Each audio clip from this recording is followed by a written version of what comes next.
Hello and welcome to Abandoned Projects.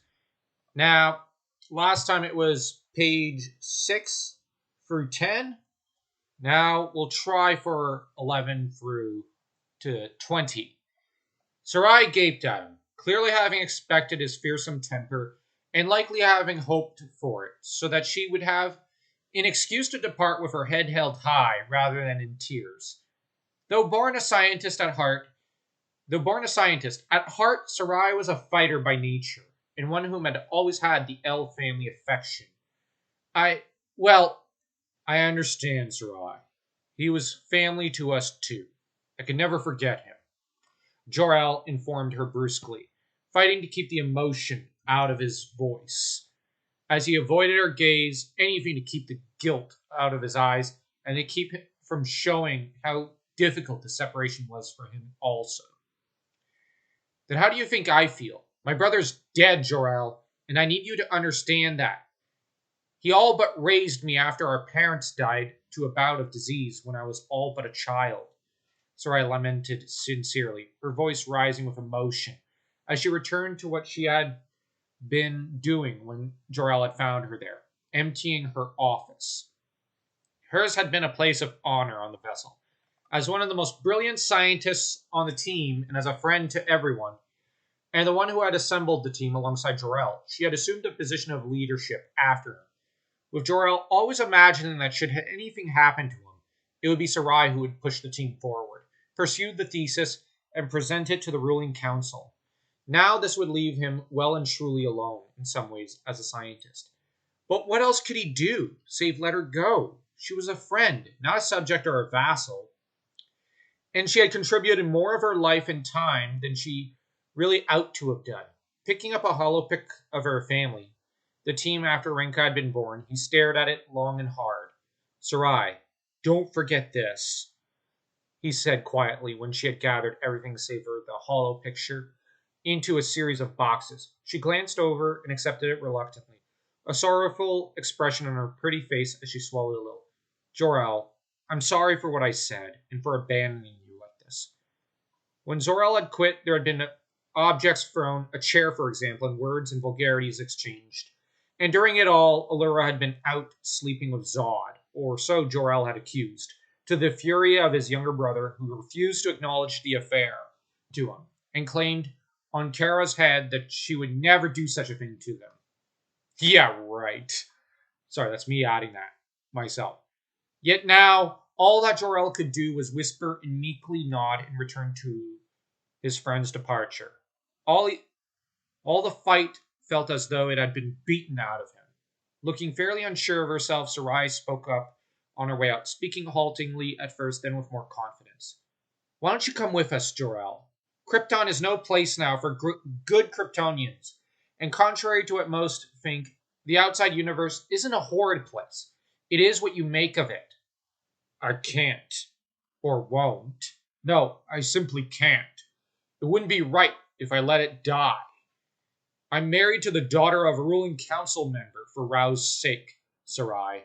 Jor-El spoke up, aware that this was an honored position, or at one time was, and to flee would be to abandon his responsibilities. In particular, those he had accepted when he had married Lara. Regardless of his love for her, marrying her still meant he had to uphold a certain image, for her family's sake, as much for the newly elevated position of his own kin. I still think that status may soon no longer matter, Sarai insisted stubbornly, as she threw her arms into the air as best she could with them being so full. I know, Jor-El answered. And that was all there was to say. The two of them had said their piece, had let loose their tempers, and had no way they could resolve this matter without one giving in to the other doing so. Giving in or the other doing so. Much as they would have liked the other to give in, the corpses that hung between them and the children that sat between them were too much for them to truly try harder to persuade the other. Neither was a bad person, and both knew this fact rather more keenly than anyone else ever could have, save for their spouses.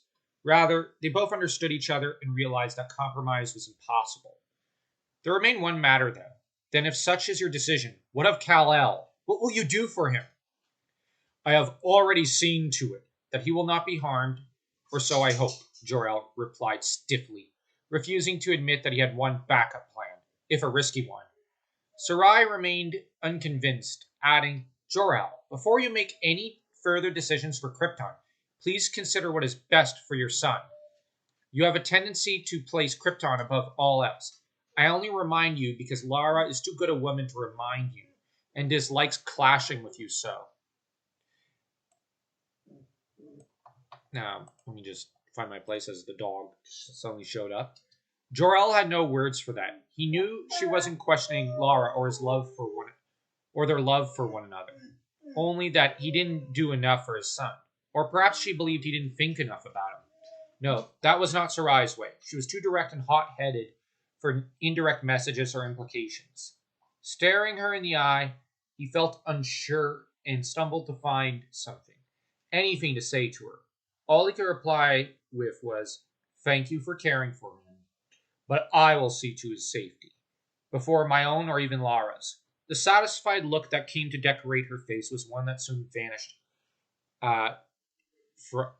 from her face as she recalled her recent losses which hung so heavily upon her. Her departure when it came was one that left Jor-El cold and feeling pained. Sarai had been there from the beginning, had been something of a confidant for Lara, as well as the mother to Kal-El's principal playmate, Renka. It pained the Kryptonian to lose her, to say goodbye to her, and the fact that she was avoiding Lara, he thought, spoke volumes to her fear of being talked out of this. Now that he thought about it, he felt certain that he had never stood a chance to dissuade her from her chosen path. If only he could have said that this was the low point in the day. For once, he had retrieved some of the spare data from the space vessel, some that he had chosen not to share with Brainiac. He returned home relieved and disappointed that he hadn't run into Cordan. The man was likely taking the loss of his friends hard, and was, he believed, avoiding him, which furthered the cloud of gloom that hovered over the scientist. Yet when he arrived back home, it was to overhear more than he felt he needed to, and it was a voice he had come to hate. It was Lorvan's sniveling voice. All I can tell you, Lara, is that if he persists in predicting the end of the world, it'll be the end, all right. The end of his political and professional career, Lorvan was in the midst of saying, standing opposite of Lara as he pleaded with her, just as Jor-El arrived home. Jor-El had the distinct impression that Lorvan believed that he was supposed to be gone for much longer, and that the council member had been busy attempting to convince Lara to leave him with Kal-El. To take them away would have robbed Jor-El of all he had left in his life. And it was an act that infuriated him, that made him want to strangle the old man to death. Gritting his teeth, he tried not to make any noise, as the door slid shut automatically behind him. Spying him, Lara spoke up in his defense without giving any indication of so, though she persisted in arguing back against her father. Coldly, she asked of him, but what if he's right, father? Only to warm up to her argument. Try convincing the council. He hasn't one supporter for his theory. Lorvan shot back, huffing a sigh that signaled that he was growing frustrated by his stubborn daughter, who had stood her ground against his arguments without budging an inch. They even avoid him in the hallways. And you know why? Why is that, Lorvan? Jor-El burst out, unable to keep from speaking out. Despite his anger, he was still calm enough to repress a smirk of amusement at seeing the councilman jump what must have been 50 meters as he turned to face the younger man with a scowl on his face. Relations between father-in-law and son-in-law had once been civil, with Lorvan, ironically the one who had helped push his scientific career forward almost 18 years ago, when it had hit a snag in the form of Allura's cousin. With Lorvan perhaps not the head of the council, but likely to become it given another 10 years, or so many believed. Jor-El seriously doubted it, as he well knew that Krypton wouldn't last that long. It was tired, abused, and dying, all due to the arrogance and presumptuousness of her children, who hadn't properly taken care of her. Yet over the years, Jor-El, ecological concerns, and desire to save his people had eventually caused friction, then loathing between the two of them, with Jor-El convinced that Laura Van was a pompous old fool, while the old man thought him a disgrace and insult to the planet.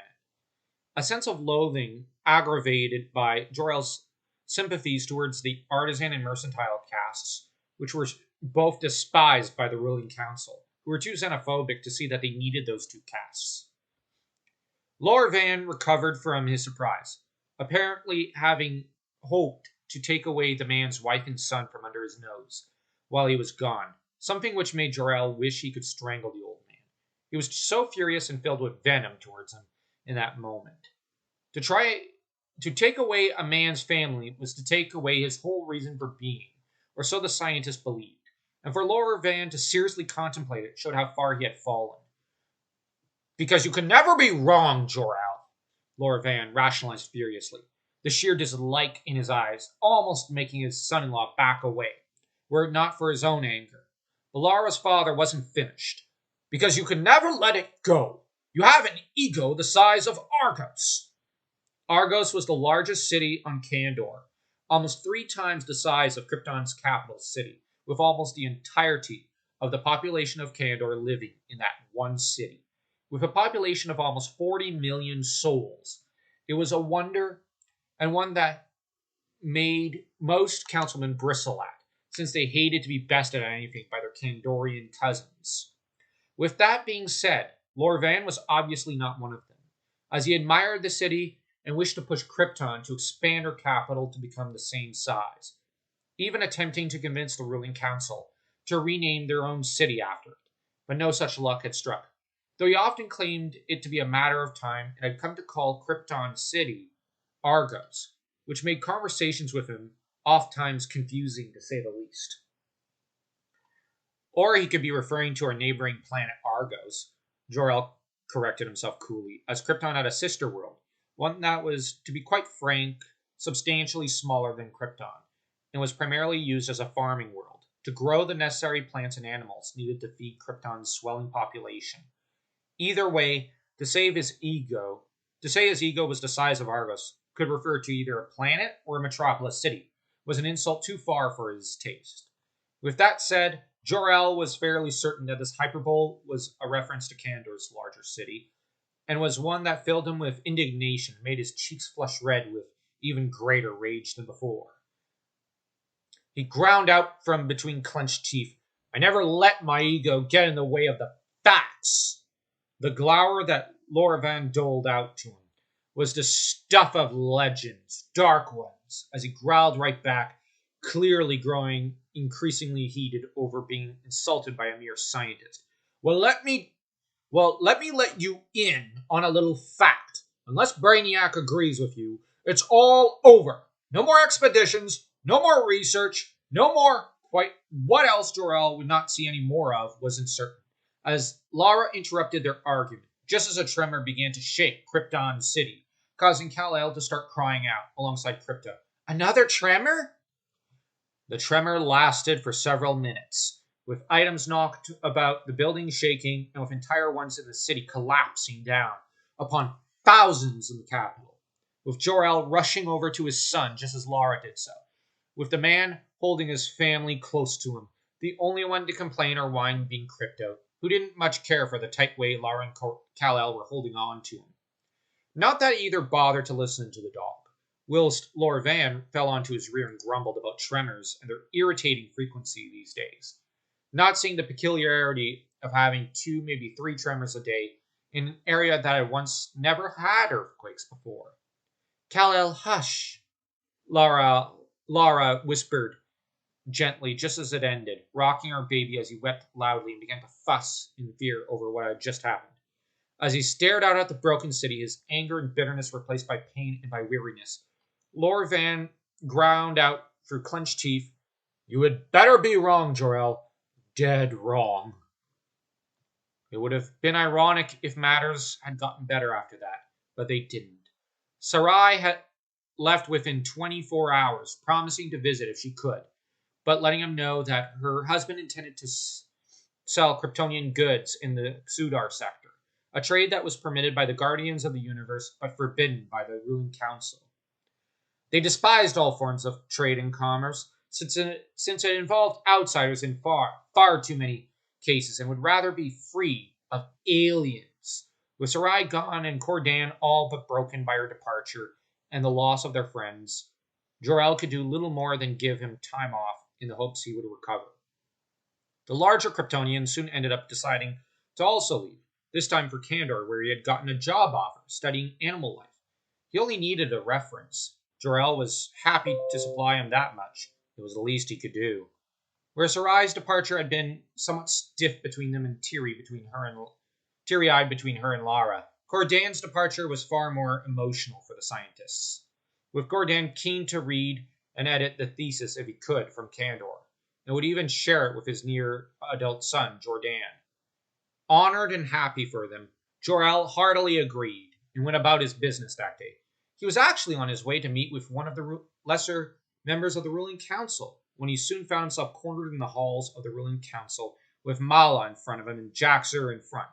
Having never liked either of them, he raised an eyebrow, then his chin in defiance to the military caste members. "Can I help you?" "Zod wishes to see you," Jaxer informed him grudgingly, a scowl on his face. A notorious member of both the science caste and military one, Jaxer was something of a fiend, notorious in scientific circles for his experiments and callousness. "What a coincidence. I'm busy," Jor-El replied coldly, having no time or interest in seeing the general. Mala was an oddity amongst the military caste.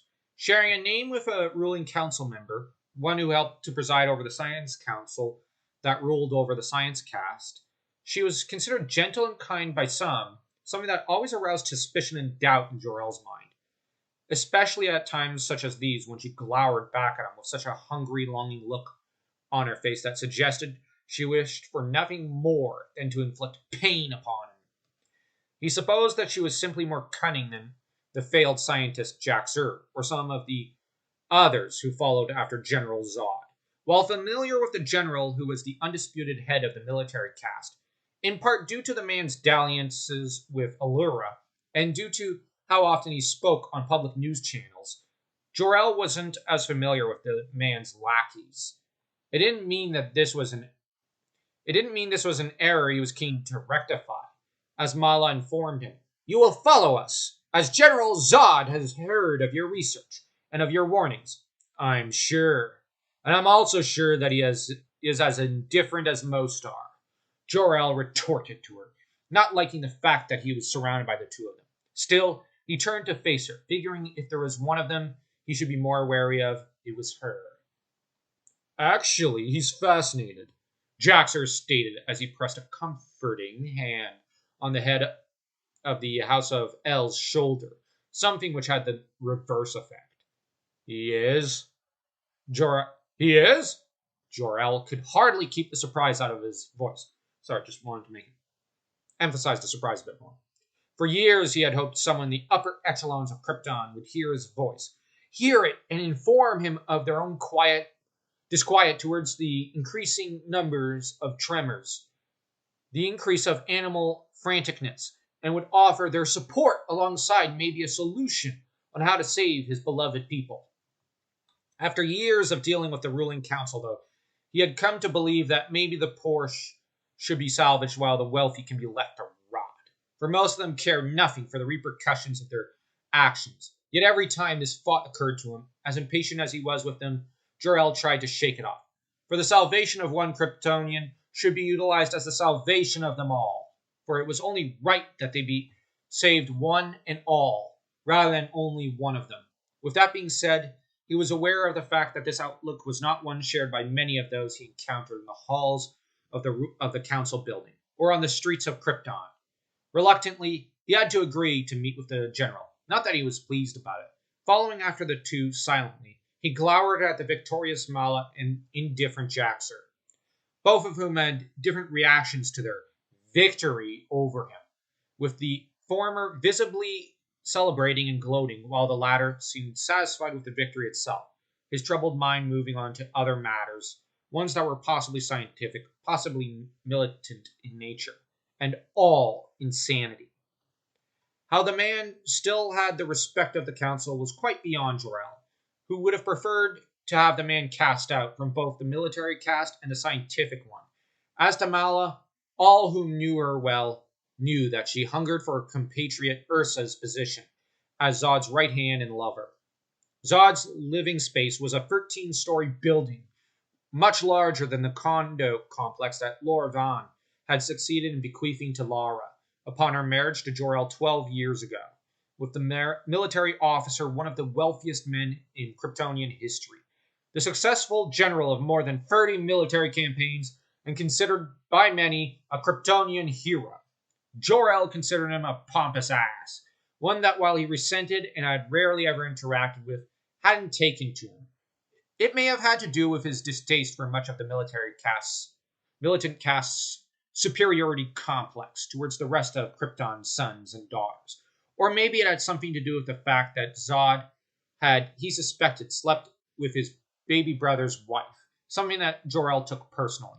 He loved Zor-El too much not to take it as a slight, and as something to be angry about. The quarters that they were brought to was a sumptuous one, which was all but bare as there were no real statues, no great columns on Krypton, for culture was dying. There were gray walls, sumptuous sofas, one opposite a wall where a screen rested, and at the opposite end of the room, a sofa which was pressed against another wall. The room was large, sparse, and had two other doors, one which led to the kitchen area, and the other to a small hallway which Jor-El suspected led to the general's sleep quarters. "Greetings, Jor-El."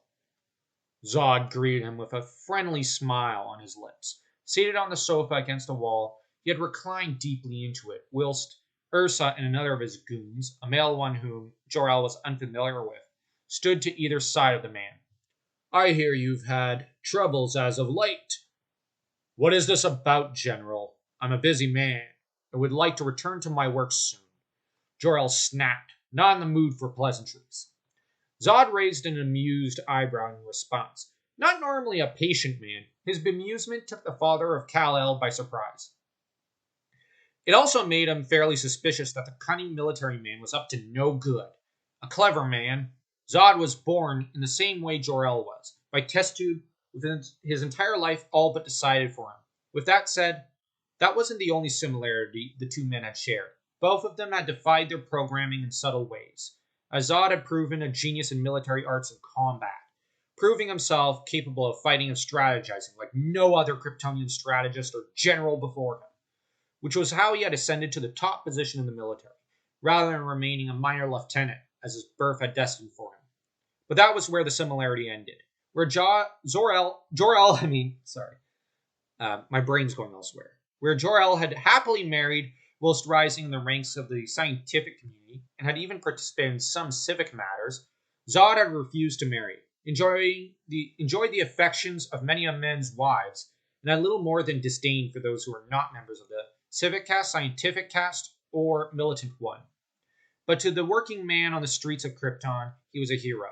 To those on Argos, he may as well have been a god for all the times he had saved their farming community from Gordanian raiders/invaders. While to those on distant Kandor, he was a figure of tyranny and loathing, as they had no need for the general's anti-galactic stance, and as they were all but run by scientists and merchants, they had a healthy appreciation for Sudar, amongst others, which left Zod with little real love from them, especially since he was always pushing to have them brought back into Krypton's governmental orbit, despising their preference for capitalist ventures. Despite knowing all these things and being made aware of the man's great flaws, Jor-El still stood a bit straighter. There was a magnetism to the general, a charm that he worked so effortlessly and that surrounded him, one that would have seduced anyone else. To the 40-year-old scientist, it set his teeth on edge. It made him uneasy for some reason. He couldn't quite put his finger on it. No man should be so at ease or so seductive after he had proven himself an enemy of the L family, and after he had humiliated the family. "Jor-El, I've heard a great deal of you recently, Zod stated politely, sounding almost charmed by him. They say you are brilliant, that no man can compare with you. Save for Zor-El, half the community, and the staff I once had, Jor-El replied humbly, never one to take all the credit for himself, especially when it was clear through all their combined efforts that he had even made it as far as he had. Okay, I don't think that sentence made much sense in hindsight. Where Jor-El was nervous and untrusting of the general, Zod himself was confident and eyed him with a discerning gaze. He hadn't spent so much time catering to the ruling council for nothing over the years. Hadn't watched them become increasingly short-sighted and foolish with no intention of doing the slightest thing in response. No, as he eyed up this scientist who stood before him, he knew that this man may have discovered something that left him and the rest of his people doomed. Though something of a snake, Zod considered himself something of a hero. He had saved his people from a lifetime of enslavement to Thanagar and Gordania 100 times in the past, and where those people were monstrously barbarous and warlike, his people were civilized and sophisticated in his eyes. They were a chosen people, blessed and pure, and in danger with Zod once again determined to come to their rescue. But he wouldn't let chance slip through his fingers again, especially with his rivals so easily corrupted, and so quick to turn on even their own.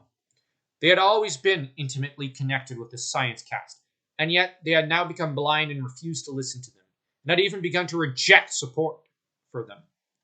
Thus, as the two Kryptonians eyed one another, having just met for the first time in their entire careers and lives, they both knew this to be a momentous occasion, though only one of them, the one reclining in the seat, knew just how fraught with peril the future seemed to hold for noble Jor-El, which is why he was partially amused, and felt himself to be in complete control of the situation, and like a feline chose to play with his food.